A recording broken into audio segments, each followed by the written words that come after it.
Unsure of your dream? Study abroad destination? Clear your doubts. Videsh Consult. Call 9676502888. అందరికీ నమస్కారం. నేను Swaroopa Potlapalli. Welcome to trending topic.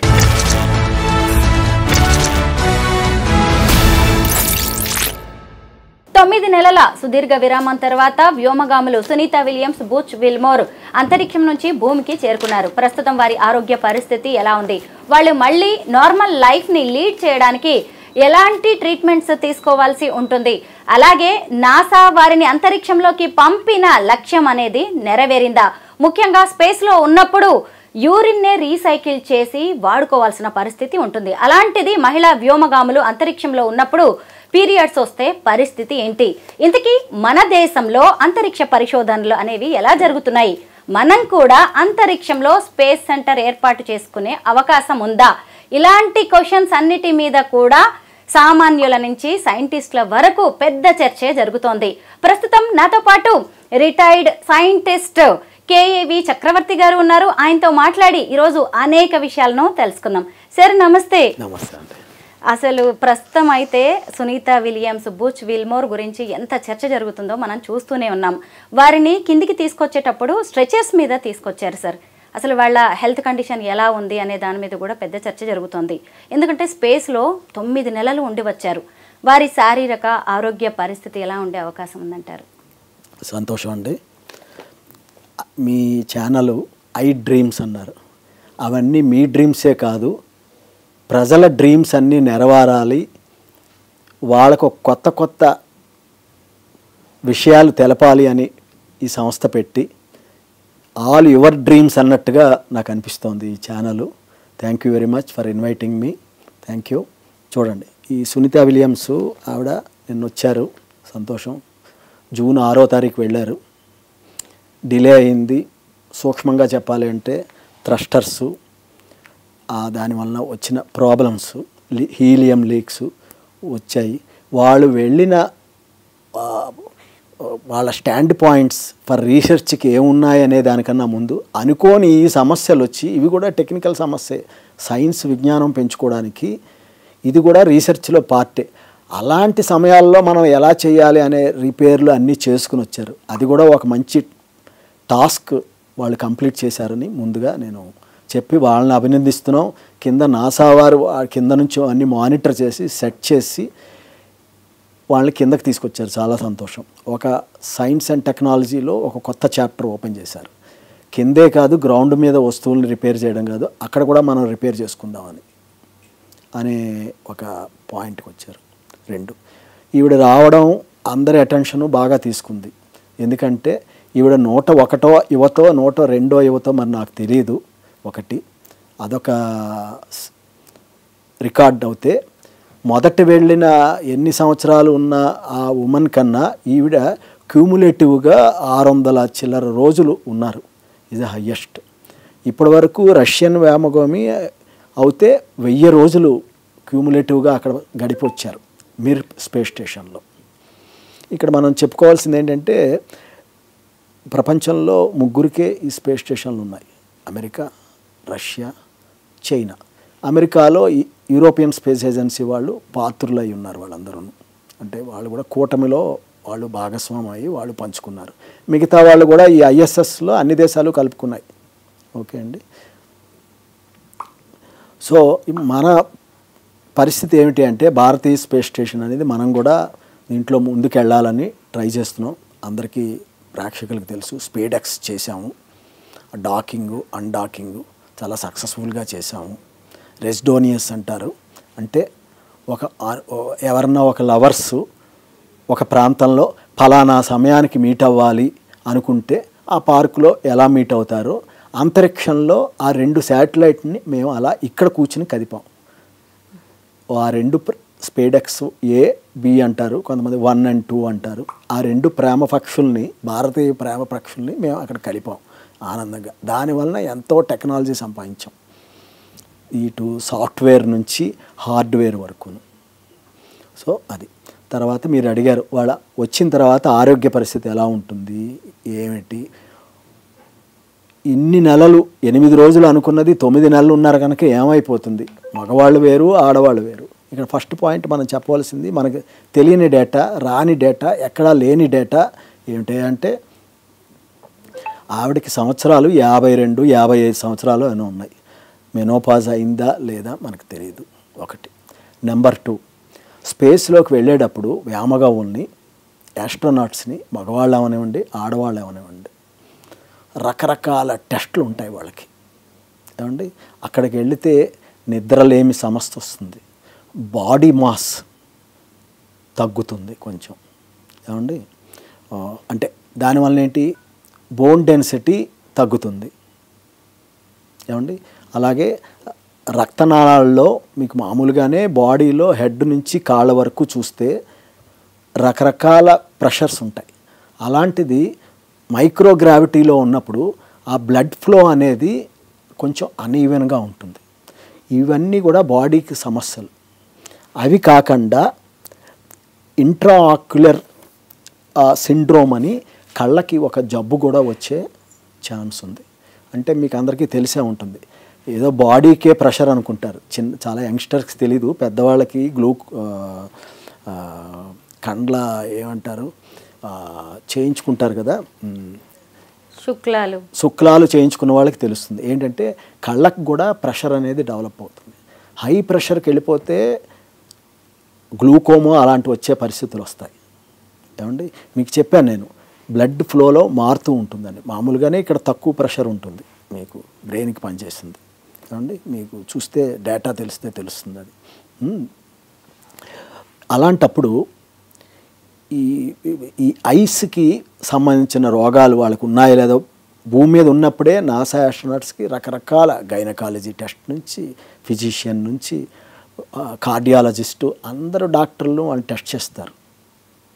Urology department ఒక్కొక్క డిపార్ట్మెంట్కి వస్తున్నాను నేను. ఐ డిపార్ట్మెంట్కి చూసుకుంటే మానవుడికి ఏంటి, 15 నుంచి 20 వరకు mmHg లెవెల్ ప్రెషర్ ఉండాలి కంటికి. అది ఎక్కువ ప్రెషర్ అయింది అనుకోండి 25, ఒక్కొక్కసారి 22, 23కి వస్తుంది. ఒక బాడీ తత్వం కొద్దీ కొంచెం తట్టుకుంటారు, దాంతో చూపు కొంచెం మెయింటైన్ చేసుకుంటారు. ఆ ప్రెషర్ ఎక్కువ అయిపోతే గ్లూకోమా అనే జబ్బు వస్తుంది. గ్లూకోమాకి మందు లేదు, ఒక ఆపరేషన్ లేదు, కళ్ళు పోయినట్టే. సో చూడండి ఎన్ని డిఫికల్టీస్ ఉన్నాయో అక్కడికి వెళితే. హార్ట్కి నిద్రలేని సమస్యలోనే కొన్ని వస్తాయి. సో ఐ డాక్టరు అవన్నీ చేస్తాడు, ఇలాంటివి లేవు, ఈ సమస్య రాదు, ప్రెషర్ ఎంత ఉంది, వాళ్ళకు ఒక్కసారి 3 నెలలు 6 నెలలు ట్రైనింగ్ ఇస్తారు వాళ్ళకి వెళ్ళే ముందు. ఇప్పుడు ఈ సునీత గారు ఉన్నారంటే ఆవిడ వెళ్ళడం ఇది 3వసారి. అంతకుముందు 13th ఫ్లైట్, ఒక 18th ఫ్లైట్లో 2 ఫ్లైట్లో వెళ్ళొచ్చిన ఆవిడకి అన్నీ. సో అయినా ఏజ్ అయింది కనుక అప్పటికి ఇప్పటికీ ఏం మారింది ఆవిడలో తత్వాలు. మేబీ అప్పుడు వెళ్ళినప్పుడు మీరు అన్నట్టు పీరియడ్స్ అవుతున్నాయా లేదా అనేది అప్పుడు డేటా ఉంది. అవన్నప్పుడు బాడీ స్ట్రక్చర్లో ఎలా మారింది, ఆవిడ హెల్తీగా మెయింటైన్ చేస్తోందా, బోన్ స్ట్రెంగ్త్ అంతాను అనేవన్నీ వాళ్ళందరూ డేటా తీసుకునే ఉంటారు డాక్టర్లు, దాంట్లో ఏం డౌట్ లేదు. అయిపోయింది. ఇది మీకు అలాగే హార్ట్కి సంబంధించి వాళ్ళ బీట్ రేట్స్ ఎలా ఉన్నాయి, అవి వాళ్ళ కరెక్ట్ అంటే cholesterol levels, HDL, LDL, triglycerides ఎలా ఉన్నాయి, మెయింటైన్ చేస్తున్నారు లేదా. డిఫరెంట్ ప్రెషర్ సిస్టమ్స్లో అంటే గ్రౌండ్ స్టేషన్లో కూడా మైక్రోగ్రావిటీ సృష్టించి మీకు అక్కడ చూపెడుతున్నట్టు ఒక పెద్ద నుయ్య లాంటివి ఉంటాయన్నమాట, వాటర్ పోసి. ఏమండి, దాని న్యూట్రల్ బయానసీ మెయింటైన్ చేసి ఒక మెషిన్ ద్వారా వాళ్ళని దింపుతారు. దాంట్లో చూడండి మీరు ఫోటో మెయింటైన్ చేసి దాంట్లో టెస్టింగ్ ఇచ్చి దాంట్లోంచి ఈ ఎక్విప్మెంట్ పెట్టి హార్ట్కి సంబంధించినవన్నీ పెట్టి చదవమని అక్కడ ప్రెషర్ టెస్ట్లు అన్నీ చేస్తారు. అందుకే ఒక మాస్ లాంటి తొడిగి దాంట్లో చూడండి ఒక మనిషిని దింపుతున్నారు, చూపెడుతున్నారు అంతాను. ఎక్విప్మెంట్లు రిపేర్ చేయడం ఎలాగా, వాళ్ళు ఎలా చదువుతున్నారు, అక్కడ బీపీ ఎలా ఉంది, వాళ్ళ చూపు ఎంత ఉంది, డిస్టెన్స్, దాన్ని బట్టి వాళ్ళు ఎస్టిమేట్ చేస్తారు with reference to the age. ముందు ఎలా ఉంది, ఇప్పుడు ఎలా ఉంది. సో ఇన్ని టెస్టులు వాళ్ళకి చేస్తారు. తర్వాత కంటికి అయిన తర్వాత ఇది అయిన తర్వాత యూరాలజీ డిపార్ట్మెంట్కి వస్తే యూరాలజీ డిపార్ట్మెంట్ డాక్టరు వాళ్ళు మీరు యూరిన్ పోసుకున్న తర్వాత యూజువల్గా ఒక్కొక్కళ్ళకి 50 ఏళ్ళకి 55 ఏళ్ళకి కొంతమందికి 60 ఏళ్ళకి అదృష్టం ఉన్న వాళ్ళకి 70 తర్వాత బ్లాడర్ సమస్యలు వస్తాయి. మీకు కొంత రిటైనివిటీ ఆఫ్ ద యూరిన్ ఉండిపోతుంది, మళ్ళీ లేస్తారు, మళ్ళీ మధ్యలో లేచి వెళ్తారు వస్తారు. ఇవన్నీ ప్రోస్టేట్ ప్రాబ్లమ్స్ ఇవి చెప్తారు కదా, అలాంటివన్నీ ఉన్నాయా లేవా చూస్తారు. వాళ్ళ రిటైనివిటీ ఎంత ఉంది, ఎంత how frequency are they going to the bathroom if the age is above after 50 or after 55 చూస్తారు. దానికి కొన్ని కొలమానాలు ఉన్నాయి. 200 ml 100 ml ఉండిపోతే పర్వాలేదు అనేది. That is again related to the sleep. మీ కంటికి చెప్పాను నేను, హృదయానికి చెప్పాను. హృదయం, కంటికి, బ్రెయిన్కి ఇక్కడ ఇంకో తెలుసుకోవాల్సిన ఏంటంటే స్లీప్ అనేది మానవుడికి 3 రకాలుగా ఉంటుంది. Stage 1, stage 2, stage 3. ఏమండి, దాంట్లో వాళ్ళు కొన్ని స్లీప్ యాప్నియా అంటారు, ఆ టెస్టులు చేస్తారన్నమాట. వాళ్ళకి ఎలా ఉంది, రెస్పిరేషన్ ఎలా ఉంది, పాజిటివ్ ప్రెషర్ ఉందా నెగిటివ్ ప్రెషర్ ఉందా అనేది. తర్వాత స్నోరింగ్, గురక పెడతారు, తెలుగులో చెప్తారు కదా, గురక పెట్టే వాళ్ళని నాకు తెలిసి 90% అలౌ చేయరు. ఒకసారి గురక వచ్చిందంటే సడన్గా ఏజ్ రిలేటెడ్ ప్రాబ్లమ్స్ వచ్చి నిద్ర డిస్టర్బ్ అవ్వడానికి చాలా ఛాన్సెస్ ఉంటాయి. ఇప్పుడు ఐ డాక్టర్ చెక్ అయిన తర్వాత పల్మనాలజిస్ట్ కూడా కొన్ని వాళ్ళకి నిద్రలేమి సమస్యలు ఉన్నాయా లేదా అనే దాన్ని కూడా టెస్ట్ చేస్తారు. దానికి స్లీప్ యాప్నియా అంటారు. ఆ టెస్ట్లు ఉంటాయి. మనిషికి స్లీప్ అనేది 3 రకాలుగా జరుగుతుంది పడుకున్నప్పుడు. Stage 1, stage 2, stage 3. ఏమండి, దీనికి రెస్పిరేటరీ డిస్టర్బెన్స్ ఇండెక్స్ అనేది ఒకటి ఉంటుందన్నమాట. అది ఎంత ఉంది, వాళ్ళు మేనేజ్ చేస్తున్నారా లేదా అనేది అది చెక్ చేస్తారు. దానికి ఈఎస్సి పాలిమోనోగ్రఫీ అనే టెస్ట్ చేసి వాళ్ళ కండిషన్స్ అన్నీ చూస్తారు. ఇది అంత ఈజీ కాదు. దానికి ఏంటంటే ఒక యూనిట్, వైఫై యూనిట్ పెట్టి దాన్ని ఎక్కడో ఉండి దాన్ని స్టడీ చేసి దాని ఒక గ్రాఫ్లు అన్నీ తీసి చూస్తారు. అది మంచి ఇండెక్స్ ఉండాలన్నమాట. అంటే ఇది అబౌవ్ 80% అలా ఉండాలి. ఉంటే ఈజ్ ఫిట్ ఫర్ దట్. అక్కడ ఉన్న మైక్రోగ్రావిటీ కండిషన్స్లో ఎంత పడుకుని నిద్రలేమి సమస్యలు వస్తే రకరకాలుగా బాడీ పార్ట్లు వాటి యొక్క నాణ్యతను కోల్పోతూ ఉంటాయి మీరు జనరల్గా. దానివల్ల కూడా మీకు హార్ట్లో ఎండోకార్డియము, మయోకార్డియము, ఎపికార్డియం అని 3 లేయర్స్ ఉంటాయి. దాని మీద చాలా ఎఫెక్ట్ పడుతుంది. ముఖ్యంగా నిద్రలేని సమస్యతో మైక్రోగ్రావిటీ ఉన్నప్పుడు, లోయర్ ఫ్లో ఆఫ్ బ్లడ్ వచ్చినప్పుడు దాని మీద ఎఫెక్ట్ పడి గుండె రకమైన జబ్బులు రావడానికి ఆస్కారం ఉంటుంది. ఈ టెస్ట్లన్నీ కూడా ఆవిడ పాస్ అయ్యారు. మీరు అనుకుంటారు మన టీవీల్లో చూపెడుతున్నాడు, ఆవిడ రన్నింగ్ చేస్తున్నారు, బస్కీలు తీస్తున్నారు, ఇంకా ఏవో చేస్తున్నారు, యాక్టివ్గా ఉందని. ఇవన్నీ చేయడానికి ముందే కొన్ని సంవత్సరాల నుంచి రెగ్యులర్గా ప్రాక్టీస్ చేస్తూ ఉంటారు వాళ్ళు. అప్పుడే అది వస్తుంది. ఏదో రెడీమేడ్ పిస్తా తిన్నట్టో ఒక చాట్ బజార్కి వెళ్ళి ఏదో తిన్నట్టు కాదు ఇవన్నీ వ్యవహారం. ఆరోగ్యం అనేది అంత మెయింటైన్ కన్సిస్టెన్సీ ఉన్న వాళ్ళనే తీసుకొచ్చారు. ఇప్పుడు మీరు అనొచ్చు టెస్ట్ చేశారు, చేసిన తర్వాత ఆవిడకి మధ్యలో ఏదన్నా వస్తే ఏం చేస్తారని. ఇప్పుడు ఈ హీలియం లీక్స్, థ్రస్టర్స్ ఎలా పాడైపోయాయో సడన్గా మనిషి కూడా ఏదైనా రావచ్చు కదా. అనుకోని రావడమే ఆ భగవంతుడు. ఇది ఏదవుడవుతే ఏమనండి కదా. అందుకని ఏం చేస్తారంటే వాళ్ళు పడుకున్నప్పుడు నార్మల్గా పడుకోరు. వాళ్ళ బెడ్ చూస్తేనే పాపం ఎంత కష్టమో మీకు తెలియదు. 3.5 feet విడ్త్ ఉంటుంది వాళ్ళ బెడ్, 7 feet లెంత్ ఉంటుంది. 3.5 feetకి బెడ్కి వాళ్ళకు బెల్ట్లు వేసుకుంటారు ఇటు అటు పడిపోకుండా. ఈ స్లీప్ టెస్ట్ చేసేటప్పుడు ఇంకోటి మీకు మర్చిపోయాను. టెస్ట్ 2 కానీ టెస్ట్ 3లో కానీ వెరీ క్లియర్గా వీడియోతో అబ్జర్వ్ చేస్తారు. వెదర్ బాడీ మూమెంట్స్ ఏమన్నా, కొంతమంది పడుకున్నప్పుడు ఒరిగిపోతారు, ఇలా పడుకుంటారు, కొంతమంది ఇలా పడుకుంటారు, కొంతమంది ఏమీ లేరు, ఒక శవపేటికలో పడుకున్నట్టుగానే పడుకుంటారు హ్యాపీగాను. సో అలా అది ఈజ్ ఏ రిక్వైర్డ్ కండిషన్. మీరు దొర్లిపోయి ఇంకొకరిని తన్నేస్తుంటారు పక్కన, అలాంటి వాళ్ళని తీసుకోరు, యాస్ట్రోనాట్స్ కింద తీసుకోరు. దానివల్ల డేంజర్స్ ఉన్నాయన్నమాట. ఈ బ్లడ్ ఫ్లోలోనూ అంతా తేడా వస్తుంది ఆ మైక్రోగ్రావిటీ కండిషన్స్లో. 3వ పార్ట్ మీరు అనొచ్చు అక్కడ సడన్గా వస్తే ఏం చేస్తారు. అందుకని చాలామందికి తెలియని విషయం ఏంటంటే వాళ్ళకి always there is a one small unit 30 mm by 30 centimeters 45 mm ఎంత ఉంటుంది, ఒక స్క్వేర్ బాక్స్లా ఉంటుంది. దాన్ని ప్యాచప్ చేసి దాని నుంచి వైర్లకి ఇక్కడ అంతా పెట్టి ఒక వైర్ వెళ్తుంది. అది వైఫై కనెక్షన్తో వీడియోతో ప్లస్ ఆక్సిజన్ మానిటర్ దాంట్లో చేస్తారు. పల్స్ మానిటర్ ఎప్పుడూ ఉంటుంది. రాత్రిపాటు వాళ్ళు నిద్రపోతున్నప్పుడు, ఎప్పుడు సడన్గా నిద్రపోతున్నప్పుడు ఏదైనా అవుతే they will give an alarm. You wake up, you take this medicine, emergency medicine. They wake up to the other astronomers, go and save her అని చెప్పడానికి 24 hours every minute ground station నుంచి నాసా వాళ్ళు చూస్తూ ఉంటారు. అందువని ఇవన్నీ చేయడం వలన వాళ్ళకి ఎటువంటి ఇది రాకుండా చక్కగా వచ్చారు ఇప్పటివరకు. ఎటువంటి చిన్న చిన్న ఎక్కువ దాహం వేయడం కానీ, కొంచెం జలుబు రావడం కానీ అలాంటివి ఏమన్నా వచ్చాయేమో మనకు తెలీదు. ఇప్పటివరకు అలాంటి డేటా ప్రచురించలేదు. 99% అలాంటివి కూడా రావు. అన్లైక్ ఇన్ ఇండియన్ మన అట్మాస్ఫియర్లో అయితే ఒకరోజు ప్రయాణానికి 4 రోజుల ప్రయాణానికి ఎవరో చెప్పినట్టు కాళ్ళు పట్టేసాయి అంటారు, ముక్కు పట్టేసింది.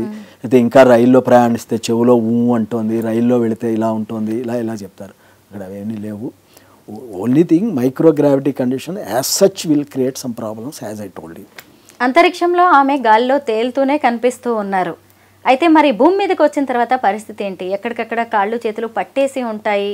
6 నెలల పాటు నాసా సెంటర్లో ఉంచి మరి వీళ్ళకి ట్రీట్మెంట్ ఇస్తారని కూడా చెబుతున్నారు. ముఖ్యంగా మానసిక శారీరక సమస్యలకి ట్రీట్మెంట్ అనేది అయితే జరుగుతుంది. ఇక్కడ ఒక పాయింట్, మీరు తేలుతున్నట్టు కనిపిస్తున్నారు అన్నారు. ఏదో చిరంజీవి శ్రీదేవి సినిమా ఉంది, వాళ్ళు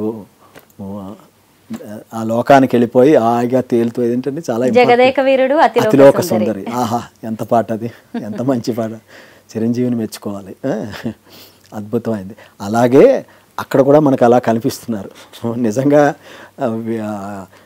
బుచ్ విల్మోరు ఆవిడ ఒక తెలుగు పాట వెనకాల సౌండ్ పెట్టి ఎవరన్నా వదిలితే చాలా బాగుంటుంది. ఆ పాట పెట్టి ఒక వీడియో చేసి వదిలితే చాలా బాగుంటుంది. సో ఫస్ట్ అక్కడ తిరగడానికి అలా ఉన్న కారణం ఏమిటి? చాలామందికి యంగ్స్టర్స్కి అదొక ఐడియా ఉంటుంది. ఏంటంటే ఈజ్ ఎ న్యూట్రల్ బయానసీ అంటారు. బయాన్సీ అదేంటంటే భూమి చుట్టూ మన ఈ ఐఎస్ఎస్ అనేది అంతరిక్ష నౌక 52 degrees వంగి 27,900 28,200 kilometers స్పీడ్తో పెర్ అవర్ తిరుగుతుంది. అది భూమి చుట్టూ అలాగే అదే. So it maintains the same. At the same time భూమి దగ్గర మనకి గురుత్వాకర్షణ జీ ఉంది కదా, అది ఆ గ్రావిటేషనల్ పుల్లు కిందకి లాగుతూ ఉంటుంది.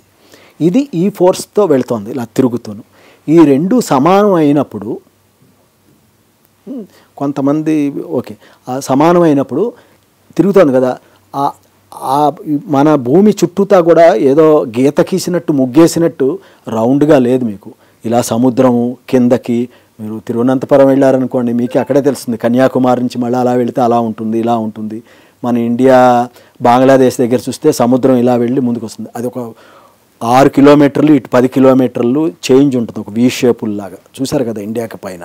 అలాగా ప్రపంచం అంతా ఉన్నది ఉండడం వలన there will be some drag force. ఈ ఫోర్స్లో మారుతూ ఉంటాయి డ్రాగ్ ఫోర్స్ ఏమండి. తర్వాత థ్రస్టర్సు వాటి వల్ల కొంత ఫోర్స్ మార్పుల్లోనూ, తర్వాత ఈ స్ట్రక్చరల్ కండిషన్స్ ఉన్నాయి ఐఎస్ఎస్కి. ఆ 3 అన్ని రకాల ఫోర్సులు కలిపి మనిషి ఇలాగా కదులుతూ ఉంటారు వెళ్తున్నప్పుడు. ఈ న్యూట్రల్ ఫోర్స్ అయినప్పుడు ఈ జీరో గ్రావిటీలో మనిషి తేలినట్టు కనిపిస్తాడు అనమాట. అదే మీకు ఇందాక నేను చూపెట్టాను చూసారా, టెస్ట్ చేస్తారు ఎక్విప్మెంట్. ఒక పెద్ద బావిలా ఉండి నీళ్ళల్లో దిగి టెస్ట్ చేస్తున్నారు. ఆ న్యూట్రల్ ఫోర్స్ కృత్రిమంగా మనం ఒక మెషిన్ ద్వారా సృష్టిస్తాం అక్కడ. ఆ మనిషి మునగడు తేలడు, ఒక మనిషి మునగడు తేలడు ఉన్న కండిషన్ను న్యూట్రల్ కండిషన్ అనమాట. అలాగా అమెరికా వాళ్ళు సృష్టించారు. నేను ఇక్కడ మీరు అడగకపోయినా ఒకటి చొరవ తీసుకుని మన గవర్నమెంట్కి చెప్పాలని నా ఉద్దేశం. మనకి ఇప్పుడు యంగ్ పీపుల్ ఉన్నారు, డైనమిక్ చీఫ్ మినిస్టర్స్ ఉన్నారు తెలుగు రాష్ట్రాల్లో, ఇంక్లూడింగ్ పవన్ కళ్యాణ్ గారు, రెడ్డి గారు. ఇప్పటివరకు మన హైదరాబాదు స్పేస్ ఇండస్ట్రీకి చాలా కాంట్రిబ్యూట్ చేసింది. డిఫెన్స్కి అయితే ఇంకా చెప్పక్కర్లేదు. And it is also at par with space. నా రిక్వెస్ట్ ఏంటంటే ఇప్పుడున్న ఈ ఏరోస్పేస్ పార్కులు చాలవు. కొత్తగా ఇంకొకటి పెట్టి ఎంటర్‌ప్రెన్యూర్స్‌ని అలొకేట్ చేసి కన్సెషన్స్ ఇచ్చి దీన్ని ఇంకా ప్రాసెస్ చేయవలసిన టైమే ఉంది. ఎందుకంటే ఉద్యోగాలు వస్తాయి, రెవెన్యూ వస్తుంది. ఏమండి ఇక్కడ మంచి మ్యాన్ పవర్తో కూడి సాఫ్ట్వేర్ ఏఐ ఉన్న పెద్ద సంస్థలు ఉన్నాయి ఇక్కడ మనకి, హైటెక్ సిటీ ఇవన్నీను. ఇది చెయ్యాలని నేను కోరుకుంటున్నాను. ఇప్పుడు చూడండి, మీరు ఇందాక అడిగారు మనం భారతీయ స్పేస్ స్టేషన్ మనం అక్కడ పెట్టగలమా ఏమిటి అనేది. ఇది పెట్టాలి అంటే పెట్టచ్చు, కష్టమేం కాదు. దానికి ఉన్న మెటీరియల్స్లో అంతా మన దగ్గర టెక్నాలజీ ఉంది. ఇప్పుడు దానికి మెయిన్ ఏంటంటే గ్రాఫైట్ అపాక్సీ కాంపోజిట్ అనేది ఉంటుంది ఒకటి, అది పెట్టి ఒక టైటానియం మెటీరియల్ పెట్టి హై స్ట్రెంత్ స్టీల్ రీఇన్ఫోర్సింగ్ చేసి సూపర్ అలాయ్స్ మన మిదాని ఉంది, వాళ్ళు చేయగలరు అవన్నీ ఏమండి చేసి ఒక అల్యూమినియము 2219 అనే గ్రేడ్, అది ఇస్రో ఆల్రెడీ ఇండిజినైజ్ చేసాం, మేము పిఎస్ఎల్వి జిఎస్ఎల్విలో వాడుతున్నాం చక్కగాను. అవన్నీ కూడా ప్లేట్లు చేయొచ్చు. అంతేకాదు ఫ్యూచర్లో ఎయిర్ క్రాఫ్ట్ చేయాలంటే 7020 అని ఏ అని ఒక గ్రేడ్ ఉంది అల్యూమినియంలో, పెద్ద పెద్ద ప్లేట్లు. ఇప్పుడు మీరు విమానం ఎక్కితే కింద నడుస్తారు చూసారా, ఆ ప్లేట్లన్నీ కూడా అవే 7020 ప్లేట్లు. అంత మన దగ్గర సత్తా ఉంది, మనకు కావాల్సిన మెటీరియల్ ఒరిస్సాలో దొరుకుతుంది. సో ఇవన్నీ ఉపయోగించుకుని మెల్లిమెల్లిగా చిన్న పనులు చేయొచ్చు. ఇప్పుడు మీరు అన్నారు అన్నిటికన్నా దీంట్లో ఉన్నది రోబో అనేది ఉంటుంది. ఎన్ని పార్ట్లు ఉన్నాయో మీకు దాంట్లో చూపెడుతున్నా చూడండి. అన్ని పార్ట్లు ఉన్నాయి దాంట్లో, ఒక 20-30 దాకా ఉన్నాయి పార్ట్లు. 20-30 సంస్థలు ఒక్కొక్క పార్ట్ని ఒక్కొక్కటి తయారు చేయొచ్చు. మనం ప్రపంచానికి వాళ్ళెవరు 100 రూపాయలకి చేస్తే మనం 20 రూపాయలు 25 రూపాయలకే చేయొచ్చు. చేసి 70 రూపాయలకి అమ్మితే చాలు. ఈరోజు చాలా మనం అలా చేస్తున్నాం.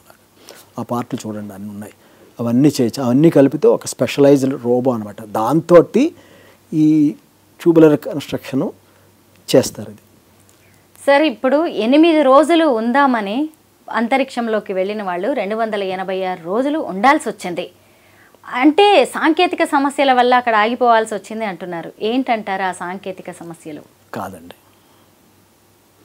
నేను ఒప్పుకోను. సాంకేతిక సమస్యలని తీర్చంగానే ఒక నౌక వెళ్ళింది, మళ్ళీ కొంతమంది వెళ్ళారు, కార్గో షిప్స్ వెళ్ళాయి, కార్గో షిప్ తిరిగి వచ్చింది.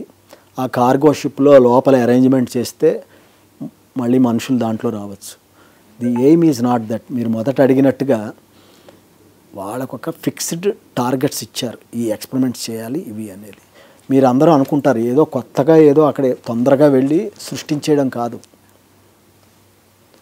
కొత్త రూపకల్పన చేయడం ఒకటి, రూపకల్పన చేస్తున్నప్పుడు ఎలాంటి మనుషులు అక్కడ ఉంటున్నారు, వాళ్ళకి ఎలాంటి సమస్యలు వస్తే రేపు ఫ్యూచర్లో మనం దాన్ని తట్టుకోవాలి అనే దానికి ఇప్పటివరకు ఇప్పుడు చూడండి, మనిషికి రకరకాల బ్లడ్ గ్రూప్స్ ఉన్నాయి. ఏబి, ఓ ప్లస్, ఏ ప్లస్, బి ప్లస్ అన్నీ మీకు తెలుసు కదా. ఒక మనిషికి మనిషికి మారుతుంది, జీన్స్ మారుతాయి. ఏమండి వాళ్ళ body constitution and chemistry varies from person to person. అలాంటి పరిస్థితుల్లో ఈరోజు చావలా కాదు, సునీత తట్టుకున్న విషయాలు రేపు ఇంకో ఉమెన్ వెళ్తే తట్టుకుంటుంది అనేం లేదు, ఆవిడకి వేరేగా ఉంటుంది. అందుకని మగవాళ్ళలో కొంత గ్రూపులు వేరు, అందరినీ ఒకే గ్రూప్ వాళ్ళని పంపించారు, బ్లడ్ గ్రూప్, డిఫరెంట్ బ్లడ్ గ్రూపులు. ఈ డేటా ఇప్పటివరకు మీకు ఇందాక ఆయన 1000 days ఉన్నారు రష్యన్, అలా ముందు వెళ్ళిన వాళ్ళు అమెరికా వాళ్ళ దగ్గర కొంత డేటాలు ఉన్నాయి. అంతేకాదు నేమేమనుకోవడం ఏంటంటే, సైంటిస్టులు అనుకోవడం, ఒక్కొక్క మనిషికి బీపీ ఫ్లక్చుయేషన్ అయ్యే మనిషిని పంపించి చూడొచ్చు, ఒక హై బీపీ ఉన్న మనిషికి మందిచ్చి ఆ బ్లడ్ ప్రెషర్ మెయింటైన్ అవుతుందా, బతుకుతున్నాడా లేదా అని మనిషిని కూడా పంపించి ఉండొచ్చు. Low BP, high BP, fluctuation. అలాగే షుగర్ నార్మల్గా ఉన్నవాళ్ళు, బార్డర్గా ఉన్న వాళ్ళ లెవెల్ని ఎవరన్నా పంపించి వాళ్ళ తారతమ్యాలు ఎలా వస్తున్నాయి ఈ డేటా అంతా సేకరించారు. మీకు దీంట్లో ఆనందకరమైన విషయం ఏమిటంటే, ఇవన్నీ చూడడానికి నాసాలో ఉన్న రజనీ జైన్, ఆవిడ పేరు ఏదో ఉంది, ఇండియన్ యువతే గైనకాలజిస్ట్ నాసాలో, ఈ సునీత అని వీళ్ళందరినీ చూసేవాళ్ళు, ఆవిడ కూడా ఇండియన్ ఆరిజిన్ ఉన్నామంటే. సో అవన్నీ చేసుకుంటున్నారు, ఈ డేటాలు రావు. ఈరోజు నేను ఇంకా కొంచెం మాట్లాడుతున్నాను అంటే కొంత డేటా రీసెర్చ్ పేపర్లో వస్తే మేము చదివాను కాబట్టి మీకు చెప్పగలుగుతున్నాం. అది ఇంత తొందరగా ఈవేళ వచ్చింది రేపు చెప్పేయడానికంటే ఏదో పక్కింటి ఆవిడ ఈవేళ నేను ఉల్లిపాయ దోశని మార్చి పైన మిరియాల పొడి వేసి కొత్తగా చేశాను, ఈ టీవీలో ప్రజెంట్ చేస్తున్నానని పక్క ఆవిడకి చెప్పినంత ఫాస్ట్గా వాట్సాప్లో వచ్చినట్టు ఈ డేటాలు రావు. సార్ మీకు ఇస్రో సైంటిస్ట్గా 30 ఏళ్లకు పైగా సుదీర్ఘ అనుభవం ఉంది. ఎన్నో ప్రయోగాలు చేశారు మీరు. మన దేశానికే ప్రతిష్టాత్మకమైన ప్రాజెక్ట్స్ ఎన్నో కూడా చేశారు. అయితే ఇప్పుడు నాసా వీరిని అంతరిక్షంలోకి పంపించేటప్పుడు కూడా ఎన్నో నెలల పాటు సంవత్సరాల పాటు ప్రయోగాలు చేసే పంపిస్తూ ఉంటుంది. అయినా సరే సార్ అక్కడ వాళ్ళు చిక్కుకోవాల్సి వచ్చింది. చాలామంది ఇలాంటి అవకాశం కోసం ఆస్ట్రోనాట్స్ ఎదురు చూస్తూ ఉంటారు కదా. మరి ఇప్పుడు వీళ్ళు వెళ్ళొచ్చిన తర్వాత ఇంకా కొంతమంది అదే ఉత్సాహంతో ఉంటారంటారా ఈ పరిస్థితులు చూసిన తర్వాత? అదే చెప్తున్నా. ఇప్పుడు మీడియా ఏంటంటే ఎలా ప్రొజెక్ట్ చేస్తోందంటే ఆవిడ ఉండవలసిన దానికన్నా ఎక్కువ రోజులు ఉండిపోయింది, ఏమైపోయింది ఏమైనా భయపెడుతున్నారు. మన యంగ్స్టర్స్కి అందరూ బోళ్ళంతమంది నాకు ఇంట్రెస్ట్, ఈ స్పేస్ ఫీల్డ్ ఇంట్రెస్ట్, నేను చదువుకోవాలి ఏదో చేయాలని తపనతో ఉన్నవాళ్ళు అమ్మాయిలు అబ్బాయిలు బోళ్ళంతమంది ఉన్నారు. చూశాను, నాతో మాట్లాడుతూ ఉంటారు. అలాంటి వాళ్ళకి ఇది నెగిటివ్ సంకేతం ఇస్తుంది. అది పాజిటివ్ది కూడా వస్తుంది. నేను అనుకుంటున్నా ఒక 3 రోజుల్లో ఆవిడ సినిమాకి వెళ్ళొచ్చు వాళ్ళ ఆయనతో కలిపి. Maybe possible. ఆవిడే కార్ డ్రైవ్ చేసుకుంటూ సూపర్ మార్కెట్కి వెళ్ళి సరుకులు కొనుక్కొచ్చాను, ఒక ఫోటో వస్తుంది చూడండి, అది వైరల్ అయిపోతుంది. 3 లక్షల వ్యూలతోటో 1 కోటి వ్యూలతోటో, మిలియన్ వ్యూస్ తోటి. ఓకే, అలాంటిది ఏం లేదు, బాగానే జరుగుతుంది. ఏమీ తెలియకుండా ఏదన్నా సడన్గా జరిగితే అలాంటివి మనం చెప్పలేం. అందుకే వాళ్ళు కట్ ఆఫ్ ఏజ్లు అన్నీ పెడతారు. ఇప్పుడు మన వాళ్ళు కూడా వెళ్ళారు, వాళ్ళు ట్రైనింగ్ తీసుకుంటున్నారు నాసాలోనే, అది అవుతుంది. రెండోది ఇంకో పాయింట్, ఇంకోటి మీకు చెప్పలేదు, మీకు మీరందరూ యూరిన్ గురించి అని. ఇక్కడ మన ఆయుర్వేద శాస్త్రజ్ఞులు, మన 4 వేదాల్లో ఒకటి యజుర్వేదం, దీంట్లో ఈ 4 వేదాల్లో ఒకటి ఆయుర్వేద శాస్త్రం గురించి చెప్తున్నారు. ఆ ఆయుర్వేద శాస్త్రాన్ని ప్రామాణికంగా తీసుకుని, అరే ఇండియన్స్ చెప్పారు ఉచ్చ తాగితే ఏం అవ్వదు, అరే మొరార్జీ దేశాయ్ గారు తాగారు బాగానే ఉన్నారు, ఆయన ఏ రోగాలు రాలేదు. ఐ థింక్ ఈజ్ అబౌవ్ 83, 84 తర్వాతే ఆయన చనిపోయారు. 1977లో ప్రైమ్ మినిస్టర్ ఆయన, నాకు తెలుసు. 77లో ఆయనే ప్రైమ్ మినిస్టర్ ఆఫ్ ఇండియా, అంతకుముందు ఫైనాన్స్ మినిస్టర్ చేశాడు. సో దాన్ని ప్రామాణికంగా తీసుకుని ఎవరి వచ్చే వాళ్ళు తాగితే పర్వాలేదన్నారు. వాళ్ళ తెలివి చూడండి, తెల్లవాళ్ళ తెలివి. దాన్ని పెంచి అందరి ఉచ్చలు కలిపి దాంట్లో ఏవి ఉన్నాయి ఏవి తీసేయాలి అనేది చార్కోలు ఇంకా కొన్ని ప్రొప్రైటరీ కెమికల్స్ ద్వారా దాన్ని ఫిల్టరేషన్ చేసి వాటర్గా చేసి తాగారు, హాయిగా బతికారు. రష్యన్స్ చేశారు, చైనా వాళ్ళు చేశారు, బతికే ఉన్నారు కదా. అంతేకాదు ఇంకొక ఏమిటంటే, మీరు ఇండియాలో మనం అంటే ఎక్కడైనా మనం పొద్దున్నే లేవగానే పళ్ళు తొంకర పాచిమొహంతో అవి తాగేస్తావు, తినకూడదు తాగకూడదు అని చెప్తారు కదా, బ్యాక్టీరియా ఉంటుంది అనేది. పళ్ళు తోముకోకుండా మనం ఏం పని చేయం. ఆల్మోస్ట్ చిన్నవాళ్ళు పాకలో ఉన్న వాళ్ళ నుంచి మిద్దెలో ఉన్న వాళ్ళ వరకు, అంతే కదా. కానీ ఐఎస్ఎస్లో ఇలా పళ్ళు తోముకుని ఇలా ఊసేయడానికి ఏమి ఉండదు అక్కడ. అందుకని నాసా డెంట్ అనే ఒక టూత్పేస్ట్ తయారు చేశారు వాళ్ళు.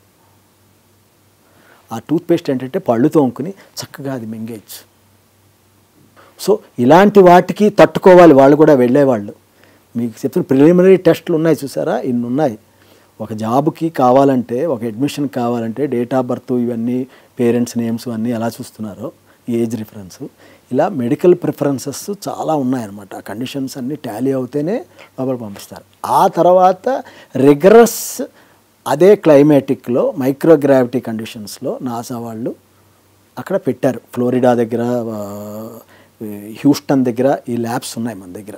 ఏమండి చిన్న చిన్న 50, మీరు you will be surprised, it will be around 80 metres 88 metres, మీకు దాంట్లో చూపెడుతున్నాను లెవెల్ అంతవి. 50 కొన్ని ఎక్విప్మెంట్లు చేయడానికి 20 మీటర్స్ 12 మీటర్స్ కూడా ఉంటాయి టెస్టింగ్లు చేయడానికి. అన్ని ట్యాంకులు కట్టి దానంతా కంప్యూటర్ చేసి డేటా అనాలిసిస్ చేస్తారు. నా రిక్వెస్ట్ ఏంటంటే, ఫ్యూచర్లో మనం శ్రీహరికోట నెల్లూరు నుంచే వెళ్ళొచ్చేమో ఇది మన నౌక. సో దానికి దగ్గరలో మన పవన్ కళ్యాణ్ గారు తీసుకున్న నిర్ణయం చాలా బాగుంది. అక్కడ కొత్త ఏరోస్పేస్ పెట్టి ఇన్వైట్ చేద్దామని అంటున్నారు. అక్కడ అందరూ పార్టిసిపేట్ చేసి ఈ పార్ట్లు చూపెట్టాను. ఇలా ఇంకా బోల్డ్ అని ఉన్నాయి. ఇవన్నిటికీ ఔత్సాహిక పారిశ్రామికవేత్తలు ముందుకు వస్తే మేము ఫ్రీగా కన్సల్టెన్సీ ఇచ్చి చేయడానికి మీకు రెడీగా ఉన్నాం. నాతో ఇంకా కొంతమంది ఉన్నారు. ఈ క్లిప్పింగ్ ద్వారా మీకు పంపిస్తున్న సందేశం. దీన్ని ఇంకా ముందుకు తీసుకెళ్ళాలి.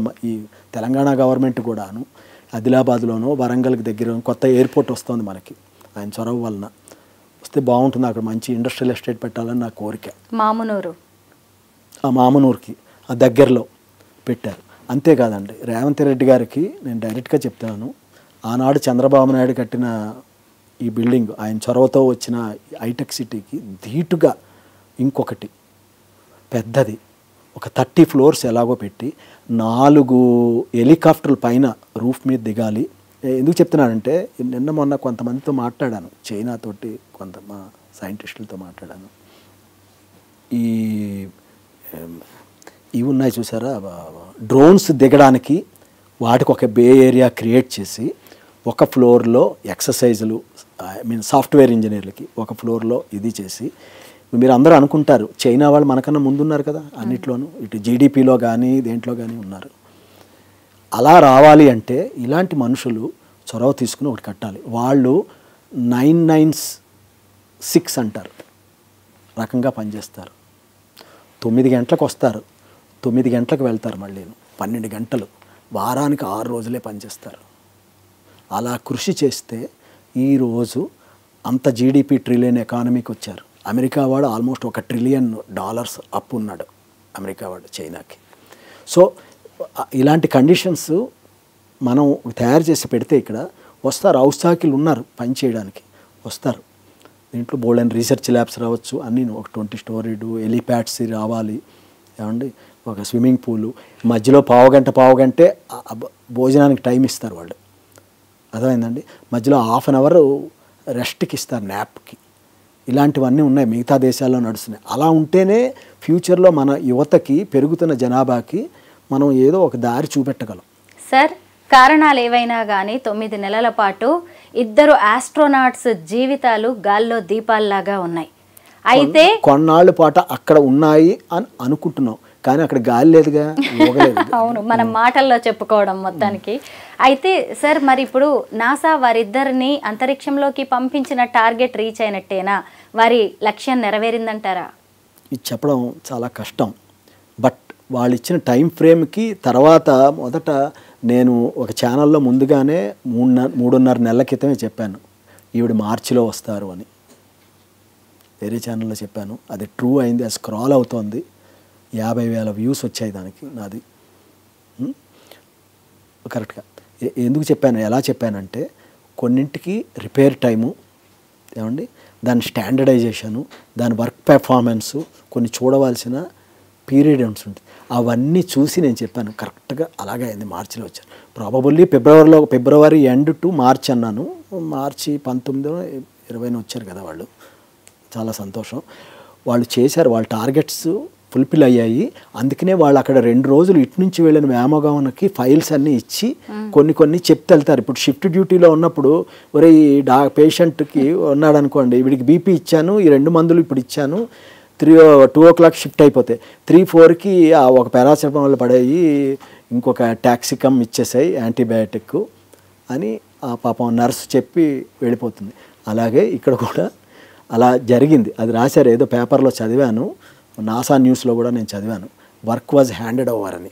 సో కొంతవరకు పని చేశారు, ఇంకా పని ఉంది. ఇది కంటిన్యూస్ వర్క్ అండి. ఏమో కొన్ని చెట్లు పాతారేమో, మొక్కలు పాతారేమో, అవి ఫ్లవరింగ్ అయ్యేమో, కాయలు వచ్చాక దాన్ని పంపించాలి కిందకి. మీకు తెలుసు కదా, అక్కడ అగ్రికల్చర్ కూడా చేసేసారు, అన్నీ పండించారు. పువ్వులు కూడా ఏవో ఒక 2 రకాల పువ్వులు కూడా పూసినట్టు నేను చదివాను. నేను కూరగాయలు పండించారు, ఆకుకూరలు పండించారు, బంగాళదుంపలు. So it's given task is completed, we must appreciate her. Modi గారు నిన్న మొన్న ఒక లేఖ రాశారు ఆవిడని అప్రిషియేట్ చేస్తూ. ఆవిడని రమ్మనమని కోరారు, ఇండియాకి సందర్శించమని. వాళ్ళు గుజరాత్లో ఉన్నారు కదా, వాళ్ళు సందర్శించమని. సార్, ముఖ్యంగా స్పేస్లోకి వ్యోమగాముల్ని పంపించేటప్పుడు, మహిళల్ని పంపించేటప్పుడు ఒక రకంగా ఉంటుంది, పురుషుల్ని పంపించేటప్పుడు ఇంకొన్ని జాగ్రత్తలు తీసుకోవాలి. ముఖ్యంగా ఆడవాళ్ళకి దగ్గరకు వచ్చేసరికి హార్మోనల్ ఇష్యూస్ ఉంటాయి, పీరియడ్స్ ఇష్యూస్ ఉంటాయి. వాటిని ఎలా హ్యాండిల్ చేస్తారు, వాటిని కూడా పరిగణలోకి తీసుకుంటారా అని చెప్పి కూడా చర్చ జరుగుతుంది. మీరేమంటారు సార్? ఎందుకంటే ముఖ్యంగా 1963లో వాలెంటినా తెరెష్కోవా అనే మహిళా వ్యోమగామి అంతరిక్షంలోకి వెళ్ళారు. ఆవిడ అడుగుజాడల్లో ఇంకెంతో మంది, దాదాపు 100 మంది వరకు కూడా అంతరిక్షంలోకి వెళ్ళారు సార్. ఎందుకంటే మహిళలు మేము సైతం అంటూ వెళ్తున్నారు, ఏది అడ్డంకే కావట్లేదు. మరి ఈ పీరియడ్స్ విషయాల గురించి కూడా చర్చ జరుగుతుంది, ఎందుకంటే సునీత విలియమ్స్ వెళ్ళొచ్చారు కాబట్టి. ఆవిడ వెళ్ళొచ్చిన తర్వాత ఇంకొక 2-3 మహిళలు వెళ్ళాక ఏం జరిగిందంటే, పీరియడ్స్కి మీకు తెలుసు అక్కడ యూరిన్ని కలెక్ట్ చేసి దాన్ని ఫిల్టరేషన్ చేసి తాగుతారు. అది మీకు 100 లీటర్లు వాటర్ అక్కడ వాడితే 80 to 82% వాటర్ని బయటికి లాగేస్తారు, మళ్ళీ రీసైకిల్ చేస్తారు. లేకపోతే చాలా కష్టం. ఎక్కడో చదివాను నేను, $500 మీకు 1/2 లీటర్ మినరల్ వాటర్ కొనాలంటే అక్కడ అంత ఖరీదవుతుంది కింద నుంచి పైకి తీసుకెళ్ళడానికి. Okay, litre $500. మీరు ఆలోచించి ఇక్కడ $500 పెడితే కొన్ని సంవత్సరాలు మంచినీళ్ళు తాగొచ్చు. ఓకే, సో అప్పుడు ఎనాలిసిస్ వాళ్ళ దగ్గర డేటా వచ్చింది నాసాకి. మిర్ స్టేషన్ నుంచి కూడా డేటా ఉంటే వీళ్ళందరూ కలిసి కూర్చుని మాట్లాడుకుని పీరియడ్స్కు, అదే మీకు ముందు చెప్పా కదా, గ్రౌండ్ స్టేషన్లో కొన్ని టెస్టులు ఉంటాయి. కొంతమందికి ఏమైనా వచ్చి టైం ప్రకారం పీరియడ్స్ అవుతాయి, కొంతమందికి పీసీఓడీలు ఉంటాయి, ఎప్పుడో అవుతాయి మనకి తెలియదు. టైం ప్రకారంగా అయ్యే వాళ్ళకి 3 రోజుల ముందు కానీ 4 రోజుల ముందు కానీ యూరిన్ని వాడకూడదు. అలాగే పీరియడ్స్ అయిపోయిన తర్వాత 5 రోజుల తర్వాతే వాటర్ని ప్యూరిఫికేషన్ సిస్టంలోకి తీసుకొస్తారు. ఆ బ్యాగులన్నీ కింద గ్రౌండ్ స్టేషన్కి వెళ్ళిపోతాయి, కార్గో వ్యాన్లో వాటర్. మీరు అన్నారు ఎలాంటి జాగ్రత్తలు అన్నారు కదా. సో ఈ కింద ఉన్నప్పుడు టెస్టింగ్లు చేసే వ్యామగాములకి ఇచ్చే టెస్ట్లో ఇవన్నీ పాత్రలు ఉంటాయి. ఇవన్నీ వాళ్ళకి అప్పుడు బీపీ కండిషన్స్ ఎలా ఉన్నాయి, వీక్నెస్ ఎలా ఉంది, ఏ వైటమిన్స్ తగ్గిపోతున్నాయి, ఇవన్నీ గుణగణాలకు తీసుకుని డైటీషియన్ని సంప్రదించి వాటికి పీరియడ్స్లో ఉన్న సప్లిమెంట్స్ని తీసుకోవాల్సిన ఫుడ్ గురించి వాళ్ళ చేత చెప్పించి అవి రాసి పెట్టేస్తారు అక్కడ. అలాంటి యువతి ఒక 25 ఏళ్ళ అమ్మాయి 30 ఏళ్ళ అమ్మాయి వెళితే ఇదంతా కూడా డేటా వాళ్ళ దగ్గర ఉంది. అలాగే మగవాళ్ళకి ఇందాక చెప్పాను, ఈ బీపీ సమస్యలు, ఈ పళ్ళు తోముకోవడాలు, కొంతమందికి ఏంటంటే నీళ్ళు అక్కడ మంచినీళ్ళు ఎలా తాగుతారంటే స్క్వీజింగ్ చేసి తాగుతారు, ఇలాగ ఇస్తే లోపలికి వెళుతుంది. అలాగా కొంతమందికి సడన్గా మంచినీళ్ళు తాగితే ఇక్కడ పట్టేస్తుంది. కొంతమంది ఇలా కొంచెం నీళ్లు తాగి పడిపోయారంటారు, కానీ చనిపోయిన కేసులు కూడా ఉన్నాయి. ఇలాంటివి రాకుండా డిఫరెంట్ కండిషన్స్లో ఇస్తారన్నమాట. మైక్రోగ్రావిటీ కండిషన్స్లో ఆ టెస్ట్లు పెట్టి ఎలా ఉన్నారని మీకు ఆ వెల్లో చూపెట్టాను బాక్స్లో ఇవన్నీ చేస్తారన్నమాట. చేసి ఇస్తారు మగవాళ్ళకి. ఇక్కడ మీరు అన్నట్టు ఒక ఆడపిల్లగా మీరు అడిగారు చాలామందికి, మీ కన్సర్న్ నాకు అర్థమైంది. నిజమే, కొంచెం తక్కువ చేస్తున్నారేమో అని అనిపిస్తోంది నాసా వాళ్ళ ఆడవాళ్ళకి. ఎందుకంటే ఇప్పటి వరకు ఒక 1000 పైన వెళితే 100 మందే ఉన్నారు. పర్సంటేజ్ ఎంత? అంతే సార్, చాలా తక్కువ పర్సంటేజ్ ఆడవాళ్ళకి. నిజమే, కానీ అక్కడ దీంట్లో కూడా బాగా చదువుకున్న వాళ్ళు ఉన్నారు, ఔత్సాహికులు ఉన్నారు, రావాలని. ఏమి ఇచ్చారు వాళ్ళకి, ఎందుకు చేయట్లేదు? ఇది ఒక $1 మిలియన్ క్వశ్చన్, మనకు తెలియదు. అది తక్కువే జరుగుతుంది. అదే ఇండియా పరిస్థితికి వస్తే మట్టుకు న్యాచురల్గా మన దగ్గర మన క్రీడాకారులను చూసాం, ఎంత ధైర్యవంతులు ఉన్నారు మన దగ్గర. వెళతారు, సక్సెస్ అయ్యి వస్తారు వాళ్ళు. నాకు ఆ నమ్మకం ఉంది. సార్, అమెరికా అంతరిక్ష పరిశోధనల గురించి మాట్లాడుకుంటున్నాం, వాళ్ళ వ్యోమగాముల విజయగాథల గురించి మనం చెప్పుకుంటున్నాం. మరి మన దేశంలో అంతరిక్ష పరిశోధనలు ఎలా జరుగుతున్నాయి? ఏ స్థాయిలో ఉన్నాం మనం? చాలా ముందుగా ఉన్నామండి. స్పేడెక్స్ చేసిన తర్వాత మన దేశం 4వ స్థానంలో ఉంది ప్రపంచంలో ఈ టెక్నాలజీలో. ఇటు both software, hardware, navigation, control systems, ఈ మీకు చెప్పా కదా థ్రస్టర్సు, తర్వాత మోనోప్రొపలెంట్ తయారు చేయడంలోనూ వాడడంలోనూ మనం అంతా దిట్ట. ఇవన్నీ కావాల్సినవి ఉంటాయి కొన్ని ఏరియాలు, ఇవన్నీ ఈ సబ్జెక్ట్ ఏరియాలు. ఇంకా ఫ్యాబ్రికేషన్లో మీకు చెప్పక్కర్లేదు, వర్క్ హార్స్ PSLV అంటారు. పంపించే పైకంటే ఏదో ట్రైన్కి గోదావరి ఎక్స్ప్రెస్ వచ్చి వైజాగ్ వెళ్ళిపోతున్నట్టు, పలానా టైంకి వస్తుంది, పలానా టైంకి వెళ్ళిపోతూ ఉంటుంది. అలాగా PSLVని మేము పంపిస్తున్నామంటే అవిరవళ కృషి చేసిన ఎంతోమంది ఇస్రో శాస్త్రవేత్తలు, మన అబ్దుల్ కలాం, కస్తూర్ రంగన్ ఏమిటి, రీసెంట్గా ఉన్న మన శివన్ గారు కానీ, సోమనాథ్ గారిని, వీళ్ళంతా అద్భుతమైన మేనేజ్మెంట్ తోటి చాలా ముందుకు వెళ్ళాం. దీంట్లో తెలుగు వాళ్ళు ప్రగతి చూసుకోవాలంటే డాక్టర్ KVC రావు గారని, AV హనుమంతరావు గారని, యజ్ఞనారాయణ గారు, కస్తూర్ సుబ్బారావు గారు, ఉదయ్ ప్రకాష్, రాధిక మేడం, అమ్మాయిలు కూడా ఉన్నారు. కొంతమంది వెళ్ళిపోయారు. జ్యోతి అనే మేడం అమెరికా వెళ్ళిపోయింది, అక్కడికి మా దగ్గరే పనిచేసింది. ఏమండి BRNV ప్రసాద్, మూడంతమంది, MYS ప్రసాద్, ఆయన షార్ డైరెక్టర్గా కూడా చేశారు. ఇంక ఇక్కడ అయితే అద్భుతం బాలానగర్లో మీకు ఎంతోమంది సైంటిస్టులు ఉన్నారు.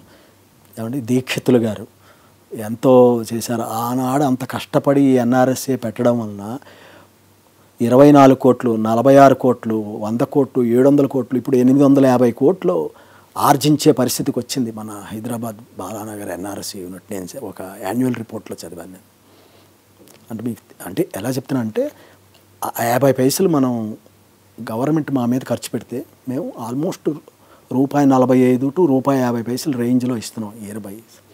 సో అన్లెస్ ప్రగతి ఉండి డాలర్ ఇన్కమ్ రాకపోతే దానికి మనకి రాలేము. So there lot of potential still available with the lot of industry developed, lot of manufacturers they have come up, they have grown up and they got all aerospace systems తోటి ఇంత quality సిస్టమ్స్ని develop చేసుకున్నప్పుడు రేపు automotive సెక్టర్లో కానీ ఇంకో steel సెక్టర్లో కానీ ఇదే నాలెడ్జ్ పెడితే అమెరికా, కెనడా, జపాన్, చైనా వాళ్ళ క్వాలిటీతో మనం ధీటుగా నుంచోగలం. అది మీకు చెప్తా. మీకు ఒకటి చెప్తా చూడండి. ఆ ఫస్ట్ వెళ్ళిన అమ్మాయి ఉంది చూసారా, ఇందాక ఫస్ట్ తెరేస్కో. ఆ అమ్మాయికి ఏమో తెలుసా, ఆ అమ్మాయిని పంపించాలనుకుని 2 రోజులు పంపించలేదు. Do you know the reason? Will be surprise to know.